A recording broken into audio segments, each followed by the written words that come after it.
Nah, kita perlu ingat bahwa kita adalah penghubung utama dengan pihak luar. Ada salah satu contohnya tadi, misalnya ada informasi harus kita yang kelola, gitu ya. Walaupun nanti mungkin kita serahkan ke bawahan kita tertentu, gitu ya, ke bawahan kita tertentu, tapi dia atas dasar kita yang memberikan wewenang dan kita yang katakanlah kontrol, gitu.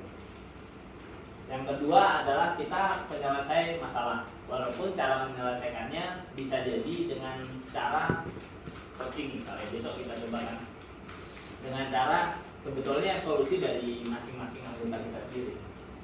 Terus manajer dari konflik, kita mungkin besok kalau nggak salah kita akan belajar beberapa jenis cara penyelesaian konflik, juga masalah bahwa konflik itu tidak selamanya buruk, gitu, karena kita juga kadang memerlukan konflik. Keempat, pimpinan tim adalah pembina. Pimpinan bapak-bapak udah pembina lah. Terus selanjutnya perlu ada tekanan nilai, ya, perlu memberikan contoh. Ada tujuan yang menantang dan terus mengarahkan kepada tujuan tersebut. Tujuan menantang itu seperti tadi, misalnya target tertentu, kita diberikan target, kita bisa naikkan untuk target itu. Karena kadang kita atau anak buah kita atau anggota kita hanya berpikir sederhana aja. Oke, targetnya angka tertentu, gitu, angka tertentu. Nah, angka ini bisa kita yang naikkan, sehingga lebih menantang juga untuk mereka. Apalagi kayak tadi kan kita DISC ada yang dominan tuh. Si dominan kalau dia nganggur, dia bikin masalah. Itu yang biasanya terjadi. Jadi kita juga perlu kasih dia challenge. Terus menyediakan sumber daya yang dibutuhkan. Ya, ini saya melihat sih kalau di sini udah sangat baik, ya, menyediakan sumber daya. Terus menghargai dan mendukung para karyawan, komunikasi, menghargai keragaman mereka, merayakan keberhasilan, kreativitas,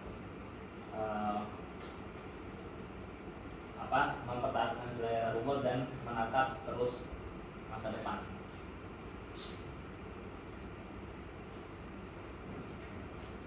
Ada masukan lagi, Pak? Pertanyaan? Ayo, Mas Al. Baik. Silakan Pak, langsung instruksi saja dengan Pak Luki itu jika ada pertanyaan. Ada yang ngantuk? Kopi kok ada kopi. Endorse. Oke, ini hal-hal yang bisa kita lakukan, ya, untuk terkait dengan wewenang. Misalnya tadi juga gimana cara meningkatkan misalnya karismatik kita, gitu ya. Ya, hal-hal ini bisa kita lalui juga. Tapi memang kalau itu butuh waktu, ya, butuh proses. Karena orang butuh melihat kita secara berulang-ulang melakukan hal yang baik dan hebat lah. Yang pertama adalah struktural. Ini tentu bapak-bapak sudah dapatkan sehingga bapak-bapak ada di ruangan ini.